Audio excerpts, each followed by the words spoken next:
at least makakadagdag pa yon sa credentials mo. Imbis na mag-downgrade ka, nag-upgrade ka pa. Tapos you keep your account manager position.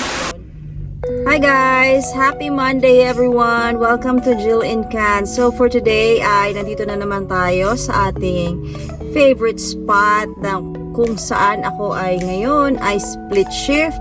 Kaya break natin ngayon at magla-lunch muna tayo. So kanina dumating ako sa work na 7 AM na malamig, madilim.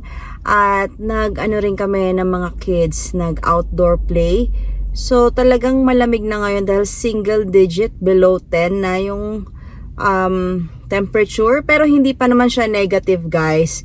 Pero talagang medyo makapal na yung kailangan nating suotin. Especially kung nag-i-stay tayo ng mas matagal outside sa ating bahay or outside the workplace. So kami kasi nag-outdoor kami. So yung outdoor namin usually mga an hour nasa labas kami with the kids. Syempre yung mga bata, may mga batang giniginaw, especially kung hindi sila masyadong gumagalaw. Pero may mga bata na nagpi-play ng soccer, sobrang physical yung mga ano nila, minsan hinuhubad pa nila yung mga jacket nila. And wala rin silang mittens or mga gloves. Pero kung nakatayo-tayo ka lang, syempre katulad namin patingin-tingin sa kanila, di ginawin ka talaga. Kaya kailangan magsimula na tayong mag-bundle up guys. At yun nga, ito ding aming kotse na to ay kahapon pinalitan na rin siya ng winter tires. So hindi ko alam kung paano yung proseso no. So parang may nilagay lang yata doon sa gulong namin.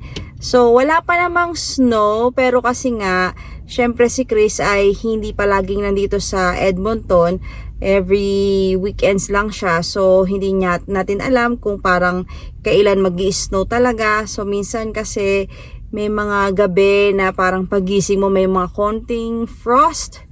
Ganyan. Pero hindi pa naman siya totally snow dito sa Edmonton. Unlike in other places here in Alberta, like in Calgary na nag-snow na parang last week. Nag-snow na sila doon sa Banff, sa Jasper. So may mga places na talaga na nag-snow na dito guys. At eto nga ay kakain muna tayo guys. So abangan nyo ang aking pagtatapos. Kakain muna tayo and then pag-uusapan natin ang ating French class na nangyari kagabi. So iyon ang aking first day of French class. So I'll see you later guys. Lalabas tayo guys. Medyo malamig. So kanina nga talagang mas malamig pa. Ngayon medyo nag-warm up na siya. Kaya okay na. Kahit wala kang hoodie, okay na. Pero mas lock mo natin yung kotse. So eto guys, pupunta na naman tayo sa Wendy's para pumili ng ating pagkain. Dahil ito yung nakikita ko lagi na malapit, tapos okay sa akin dito na bumili ng food.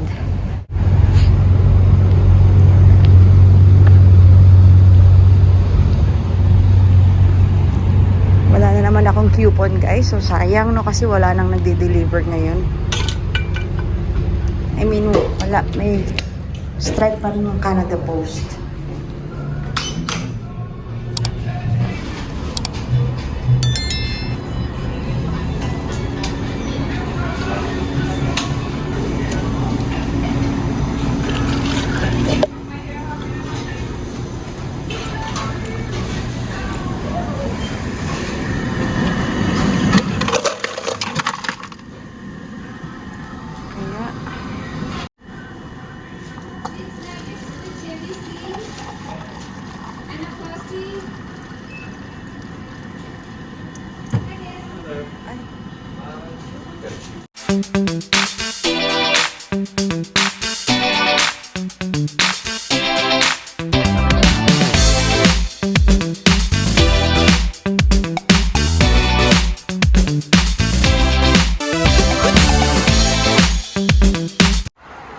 Last weekend nga pala guys, dumaan kami dito sa Spirit Halloween.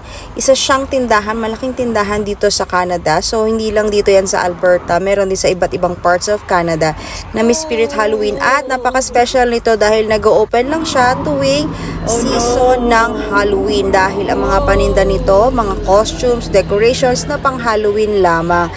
Pero kahit pricey naman ang mga paninda dito guys, talagang ang dami pa rin nagpupunta dito dahil napaka-unique and creative ng kanilang mga decorations and mga costumes. Yung talagang kakailanganin mo during this holiday, Halloween season. Kasi nga naman, yung mga tao dito sa Canada, talagang pinagkakagastusan itong Halloween season at talagang grabe ang paghahanda nila dito. Ayan, di ba? Bongga. Ayan, so tingnan natin guys, medyo natatakot si Celestia sa mga decorations pero wala siyang magagawa dahil nandito kaming lahat kaya karga-karga lang namin siya dahil natatakot siya. Ayan, let's enjoy this guys.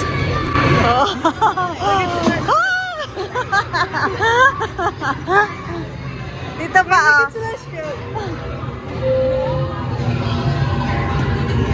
Watch your step. Look here.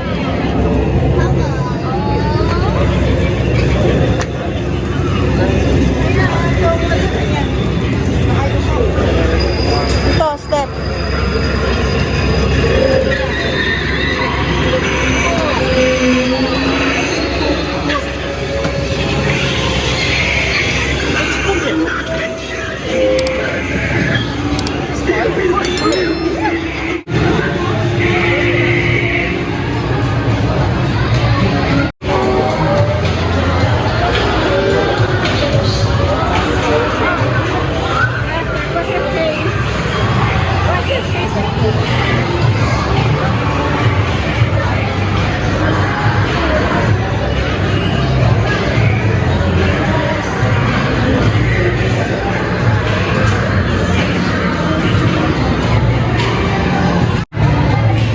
Natin magkano yung mga costume. Saraya. Ay, ni Bianca. Pero inflatable, battery operated. Okay, so find Bianca, Nakatulang ano. That's what Bianca wants. So, pinasukat ko naman yung mga ibang costume sa kanila na gusto nila. Pero syempre hanggang sukat lang guys. Hanggang tingin lang muna dahil medyo pricey nga ang mga paninda dito. At ang ending ay nakabili kami ng mga costumes doon sa Value Village. Create your own design. So, kahit na mga second hand yon ay makaka-create ka naman. At ako ay nakabili ng costume mismo galing from Spirit Halloween pero binenta na sa Value Village kaya mas mura na siya guys. So ito pinasukat ko nga at ayan para lang ma-enjoy nila pero syempre I want them to be thrifty especially at this time na hindi pa tayo permanent resident dito. Marami pa tayong pinag-iipunan, pinagbabayarang mga kautangan. So, ayan. Enjoy naman sila, guys. May nakita sila magagandang mga costumes. Ayan.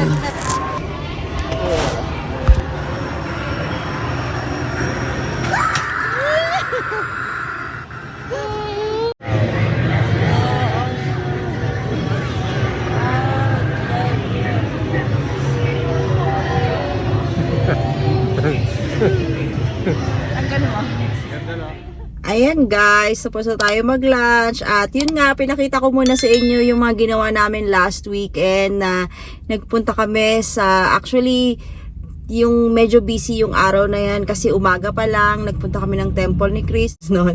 Kasama namin yung mga kids or sinundo na namin sila for a family massage dahil nga sa insurance ng company ay covered po ito although may binabayaran kaming 20% dun sa services na yun. So, at least, malaking bagay na rin dahil ang massage dito guys ay $100. 60 minutes. So, yung 1 hour is $100 isang tao. At nagbayad kami ng 20% doon sa bawat isa sa amin. Ayan. So, medyo mahal pa din pero kailangan din kasi natin na magpamassage para, alam nyo yun, for health reasons din yan. At syempre, buti naman ay covered po ito ng insurance ng company. So, ayan. At yun nga, syempre, after nyan, Nagpunta kami ng Spirit Halloween, tingin-tingin. Syempre, bawal bumili kung wala kayong pambili. At limited budget. Tapos sabi ko, tingin muna kayo ng Value Village. So, abangan nyo guys kung ano magiging mga costumes namin na nabili namin sa Value Village. Pero meron kaming isang anak na bumili siya sa Spirit Halloween kasi meron siyang sariling pera niya. Ayan, so allowed naman yon. Okay, and then after that day yun, medyo mahaba yung panahon or araw namin yun kasi sinusulit natin guys dahil nga magkakaroon ako ng French class na kahapon nga nagsimula nung Sunday at ito ay 7 to 10 p.m. So 4 times in a week. So nagbago lang ng schedule. Pero maganda naman yung kinalabasan kasi mag-i-skip ng one day. So parang Sunday sa Canada, Sunday and Monday, tapos Tuesday is walang pasok. And then Wednesday and Thursday ang balik. So Wednesday and Thursday ulit yung class ko. So yung mga ibang appointment natin, i-adjust natin kung meron man, especially sa mga chirotherapy sessions din namin ni Saraya. Buti na lang once a week na lang yung schedule niya. Ako naman ay may Sunday, tsaka minsan meron isa in one day. So, kamusta na nga ba yung aking French class yesterday, day 1? Ayan, so napakaganda guys. 15 kaming students doon at merong galing sa China, meron sa Canada. Tapos mostly syempre, since based yon sa Philippines, ay from the Philippines yung ibang students. Pero lahat kami ay online lamang. Pero meron din namang doon na hybrid, meron din pupunta sa school. Pero yung class namin is intensive class, kaya siya 4 times a week at 3 hours per day. At yun nga, so okay naman yung teacher namin. Ang teacher namin is French woman or our professor. Professor is a French woman. So mamaya daw day 2 is lalaki naman yung teacher namin. So parang dalawa sila na nag-alternate, or syempre kung kailangang mag-office siguro yung isa or something ganyan, at least alam na namin kung sino yung mga kasab nila. Ayan. So tignan natin guys ang ating progress doon. Although since it is day 1, now yung mga welcome, parang orientation, yung nag-alphabet. So parang yung alphabet yung nag-stick sa akin kasi yun yung nasa end of the class. Tapos ito pinakita yung hindi ko nga alam kung bakit pinakita pa to, parang ang tagal lang nito na pinakita pa yung iba-ibang way ng pagsabi ng hello ng ibang bansa. Parang feeling ko nag-spend pa kami ng time dito na hindi ko naman sana kailangan na malaman ano yung hello ng Germany. Pero yung nasa side dyan, nakikita nyo na sinasabi kung anong bansa is also written and read in French. So parang malalaman natin na Aleman, ganyan. So kung saang bansa, anong tawag sa German, anong tawag sa Polish, ganyan. So ayun, so pero parang snapshot pa lang lahat. Yung aming teacher is French talaga siya. So minsan nahihirapan naman siyang i-translate into English yung mga naiisip niya. But actually, may mga English words kasi na anything that ends with the T-I-O-N is parang translated into French na bawa documentation. Hindi ko pa to alam kung paano, pero parang gano'n na documentation. Hindi, wrong pronunciation yun guys. Pero parang gano'n, no? So yung organization, hindi ko alam yung pronunciation, pero kung paano yung sa English na spelling, ganun din yung pronounce or mismong meaning or word na sinasabi in French. So yung organization, same lang din yun. So yung may mga ganon, yung exactement, so or exactly, mga ganon. So konti pa lang yung alam natin guys kasi day 1 pa lang yon. Usually yung mga alam ko noon yun pa rin yung mga bonjour, merci beaucoup, mga ganyan. So pero yung alphabet, nag-start tayo sa alphabet, at least malaman natin paano ba yung R na yan. Yung R na hindi nababanggit ng mali na R. So it's R. Yan. At ayun guys, at bago pala yan, naka-attend din ako ng marami akong mga ginagawa ngayon behind the scenes.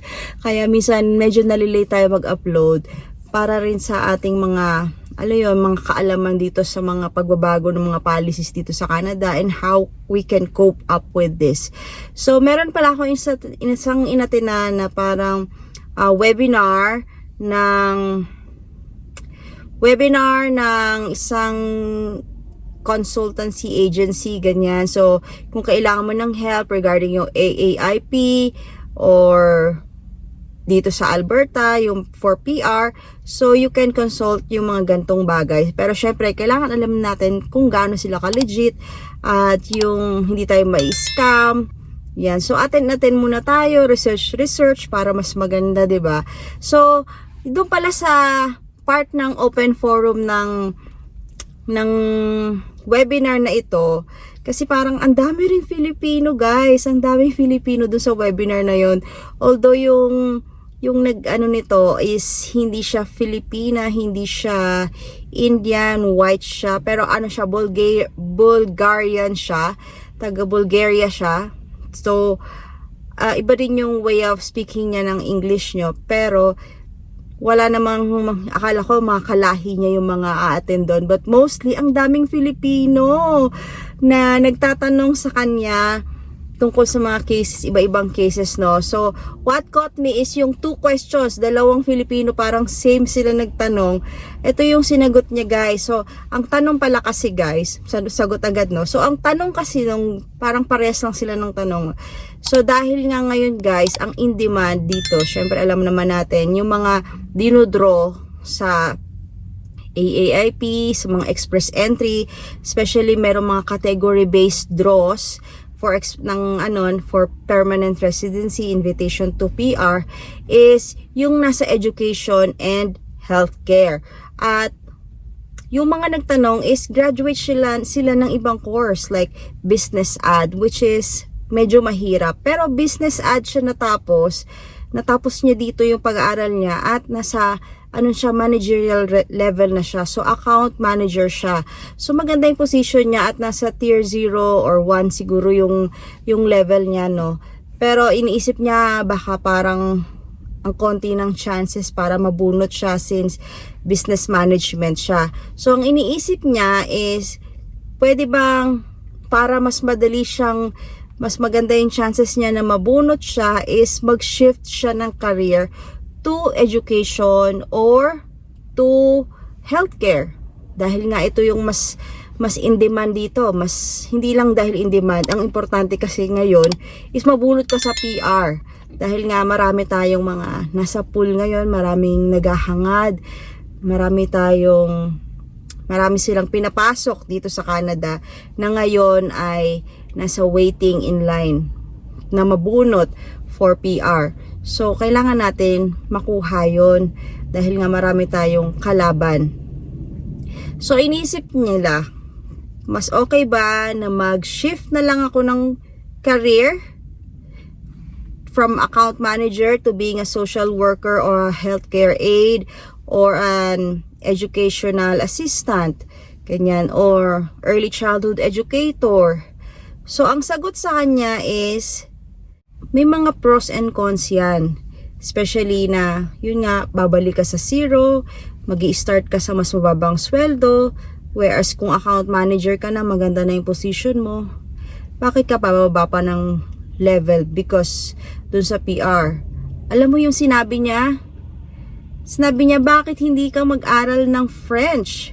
At least makakadagdag pa yon sa credentials mo, imbis na mag-downgrade ka, nag-upgrade ka pa. Tapos you keep your account manager position, tapos nag-aaral ka ng French. Yung French na yan, since ngayon nga is mas madami ang binubunot na merong French language as second language mo. Kung nasa CRS mo, mas magbo-boost pa yung scores mo. So, mas mataas yung chances mo kasi halos laging draw is 4,500 na merong French language. Alam naman natin yung French is Hindi naman madalian yan. Hindi naman 1 month, 2 months, tapos ka na, makakayanan mo na. So, ang tanong naman sa kanya, kaya namin yan na mag-aral ng French. Ang sagot niya, siya nga daw, iba pa yung way of speaking kasi niya dahil nga from Bulgaria siya. Sabi niya, I learned French kahit 2 years, inaral niya yun. And then, just forget about it. Mapasa mo lang daw yung French mo. Tapos makuha mo lang yung PR mo and then forget about it. So, ngayon pa lang, don't waste your time. Yun yung sinabi niya, don't waste your time. Gawin mo na ngayon dahil hindi mo alam by the time na next year, yung mga nag-iisip ngayon ay nag-isip na rin ngayon na mag-aral ng French. So, marami na tayong idodraw or marami na tayo ulit sa pool ng French. But anyway, yun nga no, sa tingin ko naman, ito is magandang investment, yung French. Although hindi natin alam kung talagang magagamit natin to after, but as far as now, yung French language is mas taas yung chances to be picked, to be draw for invitation for PR. So, kung sa tingin nyo, ano ba yung mga options nyo is, consider nyo rin yung pag-aaral ng French kasi malaki talaga yung maitutulong nito sa atin. Especially kung kulang nga ang ating mga scores. At, syempre, bukod doon, wag natin kalimutan, mag-isip pa rin tayo ng other options in case hindi mag-workout yung French sa ating dila. In case hindi talaga kaya ng ating brains ma-absorb yung mga alphabet or conjugations, yung mga masculine, feminine ng French, no? So, in case lang, mag-isip pa rin tayo ng mga other options. Wag muna tayo mag-give up dahil habang nandito tayo sa Canada, meron pang way. Yan. So, isa lang yon sa ngayon na nakikita natin na i-share ko na pwede nating gamitin as other options to boost our CRS scores is to study French. It is not just overnight, no? Hindi lang ito 1 month, 2 months kasi sabi nila talagang mga 1 year ito or 2 years ganyan. So, kung gawin natin yung best natin, it may be shortened as best as we could. Yan, pero tignan natin guys. So, let's just try muna natin kung okay ba to. Siyempre, wala namang wala namang madali. Talagang pinaghihirapan natin. Everything we do here, talagang nag-start tayo ngayon from scratch at nagsasacrifice tayo sa mga bagay-bagay dito. Ayun lang guys. So, kung hindi pa kayo nakasubscribe sa channel ko, you know what to do. Please don't forget to like and subscribe and hit the notification bell. And please subscribe to my channel. At nasa TikTok na rin ako. Hindi pa masyado, but you can subscribe and follow me there. Follow my Facebook page, Jill Incan, and please comment down below. Comment dun sa aking mga other platforms para naman malaman ko na nanonood kayo. Ayun lang guys, maraming salamat and see you in my next video. Bye!